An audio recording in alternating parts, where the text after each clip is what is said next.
Hello, my name's Andrew Thomas. I'm one of the business development advisors for Business at LlandrilloMenai.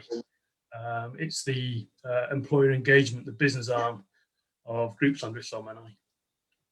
This afternoon, I'm talking to Sian Humpherson. She's the Group Business Development Manager for the Royal Oak Betws-y-Coed Limited, Royal Oak Hotel Betws-y-Coed Limited. And she's going to be telling us a little bit about the behind the scenes and the finer detail and the history of the hotel. So if I start by asking Sian if she'd like to introduce herself and a bit about the role. Hi Andrew, hi everybody, afternoon. I rejoined the company 3 years ago as Business Development Manager. I used to work for the company on an operational side, so have known the in and outs of the company for the past kind of 15 years. Our job is hospitality. We look after people. We welcome people to Snowdonia, to Betws-y-Coed. We have three main venues. The first being the original venue that was bought by the family, which is the Royal Oak Hotel, which is at the centre here in Betws-y-Coed. You probably hear some traffic going by as I'm talking. And that was then developed to include the Stabli in the early 90s. With the Stables Lodge as well. So we have a modern kind of lodge where people can come. It's great for the independent traveller. And below that, we've got retail space that we, at the moment, rent out to Cotswolds Outdoor Limited, which obviously serves its purpose very well in the village. And then in 2003, we bought the Waterloo Hotel just down at the other side of the village. Which has got a fantastic location just at the entrance to the village. There's the hotel, there's the lodge, we've got leisure complex down there. And then a year later, we went on to buy the site just next door to that used to be the old Little Chef and petrol filling station, which we have now cleared. And it's been used as car parking space for the past few years, but we've got some ideas for that in development. I'm sure we'll get to that later. Yeah, certainly will. And obviously it's had a long history of welcoming guests and visitors over the years. So if you can tell us a little bit about some of the interesting facts in the history, that'd be really good. Yeah, I mean, Betws-y-Coed itself being an ancient pilgrimage route and trade route over to Ireland via Holyhead. The pilgrims that used to stay here on their way to Bardsey and Llangubbi are the really places of religious importance. And Betws-y-Coed actually translates as prayer house in the woods. So it's always been an important stopping place, centuries and centuries. And it's thought that St. Michael's Church dates back to the 14th century, and the yew trees around it are around 5 centuries old. So historically, we think that there was an old coaching inn and an old inn or prayer house or something on the Royal Oak site. The current building itself dates from around 1860. And that was when the hotel was expanded because of the Victorian tourism that was coming in. The numbers really increased after that, after the railway station was expanded. So that opened in 1868, quite a long time before. And it joined up from Llandrillo. So it just opened the area up completely. So that was when the expansion of the village really started, and the Royal Oak continued to do that. There were back in the day, there were lots of kind of day trips for the visitor, horse-drawn carriages up and around Capel Curig. There's actually some old film of that within the Welsh Archive, which is fascinating if you actually find it. Because the trains used to stop in Betws-y-Coed. And the old stable block where the coaches used to stay overnight, the mail runs used to happen, is actually now the Tourist Information Centre, which is just across the way of the Royal Oak. And then there used to be also an old inn down at the Waterloo site. And there was an old building down there that was expanded, and in the 1870s, there was a 7-storey hotel built, a very grand hotel. And in the 20s, you used to get Rolls Royces, the new Rolls Royces. There used to be a doorman on the door with a top hat. It was an incredibly grand establishment at the time.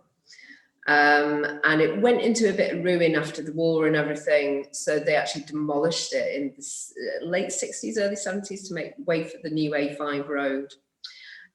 So in the 70s, there was a new building put on the Waterloo site. We've also, during the war itself, the Royal Oak Hotel became a school. So the Dulwich Boys Prep School from London were evacuated here and had all their lessons, in fact, in this room just here, and used to have their PE lessons out by the river. And they used to come probably up until about 6 years ago. They used to come yearly back up to Betws to kind of rejoice at the time that they had up here. So yeah, there's lots of history within the hotel.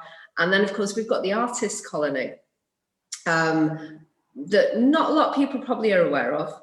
So when the train station opened, it brought a lot more people into the area. And one of the people it brought with it was David Cox, who was from Birmingham. He was a Victorian watercolour painter, very much in the style of Turner. And he started up an artist colony in Betws-y-Coed alongside Clarence Thwaite, who again was very famous at the time as a watercolourist. Turner actually came, I don't know whether he stayed at the Royal Oak, but he certainly came to Betws-y-Coed, and there are paintings of the area that Turner did. But David Cox, who was one of the most important painters of the artist colony, it led to him opening up art schools in Carmarthen and in other Welsh towns, which formed the Royal Cambrian Academy in the end. And the then landlady, David Cox at the time couldn't pay his bill apparently, and as was with artists, they did you a painting instead of paying your bill. And the then landlady commissioned, or asked him rather, for a painting of the Royal Oak, to which he did, and it used to hang up outside the hotel itself. He painted it in 1847, and it's of an ancient oak tree with a passing hunt. And when it deteriorated a little bit, it was brought inside, and it now hangs up. We've still got it. It hangs up in front of the fireplace in the main lounge area, and it now forms part of the freehold of the hotel. So it will stay with the hotel always. And if you look very, very closely at it, you'll see that there's somebody hiding in the tree, but we never tell people where they are. You'll have to come and find it yourself. Oh, wow. Interesting. And in terms of the relationship of the hotel with Anna Davis, a lot of people don't realise that it's actually under the same ownership. It is indeed. When Anna Evans, Nee Davis, she first established a shop just next door to the Royal Oak, which was the old toll house, in fact. And Anna Davis itself has expanded over the years. Her parents, in turn, used to have a wool shop up in Capel-Curig, so they expanded to Betws-y-Coed. She opened up the shop in Betws-y-Coed and used to sell traditional Welsh products and tapestries from the Trevi Woolen Mill and such like. And then in the late 60s, the Royal Oak came up for sale, and I don't think anybody knew what to do with it. The family had been in retail, but they thought, well, maybe it'd be a good idea, we can expand. I think there was an idea of turning part of it into retail at one point. But they bought the Royal Oak in 1971, and they turned their hand to hospitality, and it's the hospitality side of the business that has grown and grown ever since. And in fact, it's the 50th anniversary of the Royal Oak next year, so we're just at the moment planning some celebrations in the hope that we'll be out of the pandemic after that. When we spoke yesterday, there's a few additional interesting facts that you mentioned, one of which was ghostly goings on. If you could tell us a bit about Arthur the Ghost. Yeah, we've got Arthur. We did have Yvette Fielding and the Most Haunted team come to stay once. They weren't actually filming with us, they were filming over in Gwydr Castle. And Arthur's become a bit legendary still since that stay. They had some psychics with them and some mediums, and they held a little seance here. And whenever anything goes wrong in the hotel, especially over in the grill, if there's a bowl of soup dropped or the electric lights go off, Arthur is blamed quite often. I mean, I don't know whether Arthur is a figment of the team's imagination and he's just a scapegoat, really, but he's becoming quite a legend. I can imagine. You also mentioned that there was a tunnel, or there was talk of a tunnel that links the Royal Oak to the old stable block. Yeah. There's a little bit more about that as well. Absolutely. Well, we don't know. We've never found it, but underneath the hotel there are old cellars, and lots of them, there are doorways within them, but lots of them have been blocked up. Now, I don't know if that's over the years been because of landslides or because of flooding, because the river's quite close. But there is a legend that there is an escape route, and historically there were escape routes for people who were staying. So that somebody could actually get out of the Royal Oak via the tunnel and head towards the stable block, which is now houses the Tourist Information Centre. We haven't dug out there, and I don't think we're intending to. We've got a car park and a road running across it now. I don't think the council would be too happy if we started digging up the A5 to find it. But it's nice to know that there's a possibility it was there. Possibly not. I mean, obviously, the past few months have been hugely challenging, particularly for the hospitality industry. If you could tell us a little bit about how the Royal Oaks reacted and adapted to this particularly challenging time. Yeah, absolutely. Excuse me, there's some planes going across the valley at the moment that I can hear. There we go, just gone. Yeah, it was, I mean, it was shock for everybody, wasn't it? And I think the first thing that came to our mind was team welfare. So when we first went into lockdown, we closed the whole business down, and I think it was the unknown for everybody. So from our point of view, we're a family business. The people who come and work for us become family. You know, it's a very small community, and it was that support that we wanted to engage with straight away, just to make sure that people were all right, that they had somebody to talk to, that there was stuff available for them, that there wasn't any misinformation getting through. And we were really lucky that probably about 8 months before the lockdown, we'd totally gone over to a digital system for our rotas and for our holidays. So we were able to connect with everybody. So any news that came through, we could email them straight away. It was really, really important.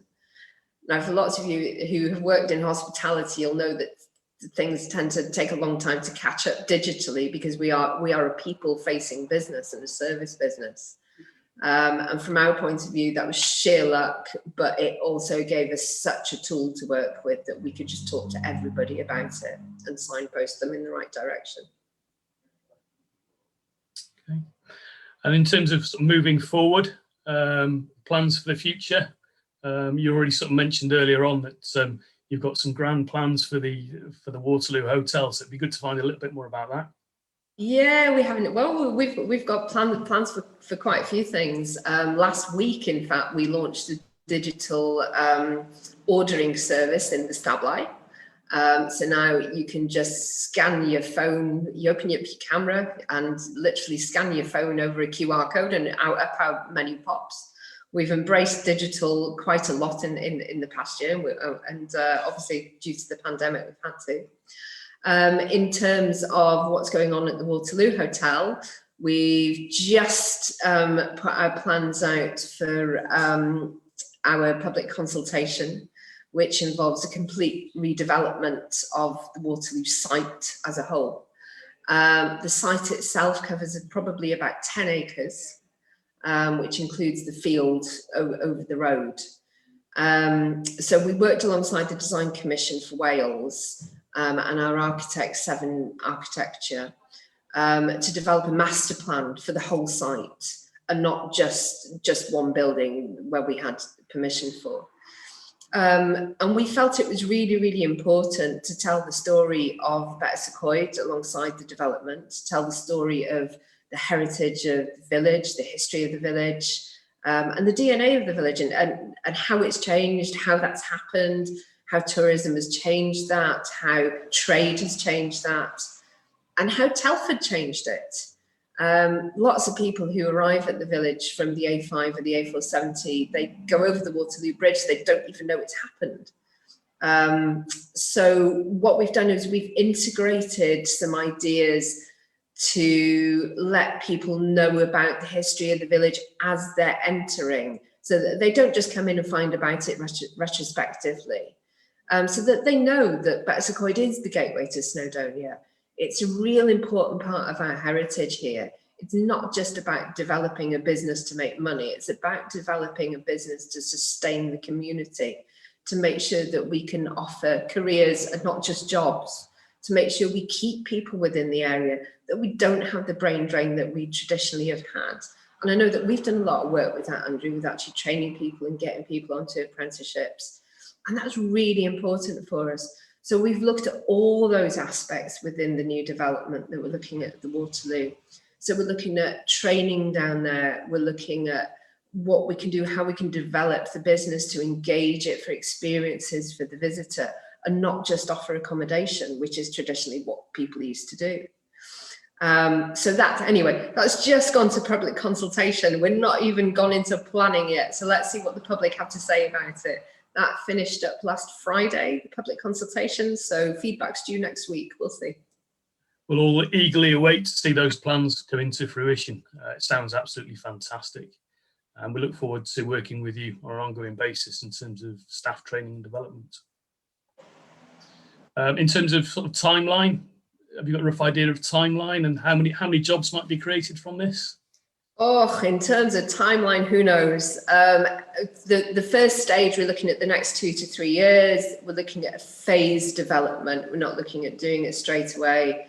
We want to do it properly. It's not an arms race to get it built. It has to be done properly and in a structured manner, and to make sure that we're not bringing too many people in from the outside, and that the people that are here already can evolve with the business. And in terms of jobs created overall, we're probably looking at an additional 80. At the moment, we employ 160 people. We've got 160 on payroll.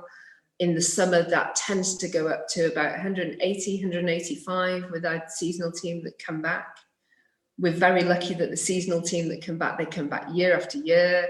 They tend to be locals who have gone away to university, and then they come back for the next 3 or 4 years.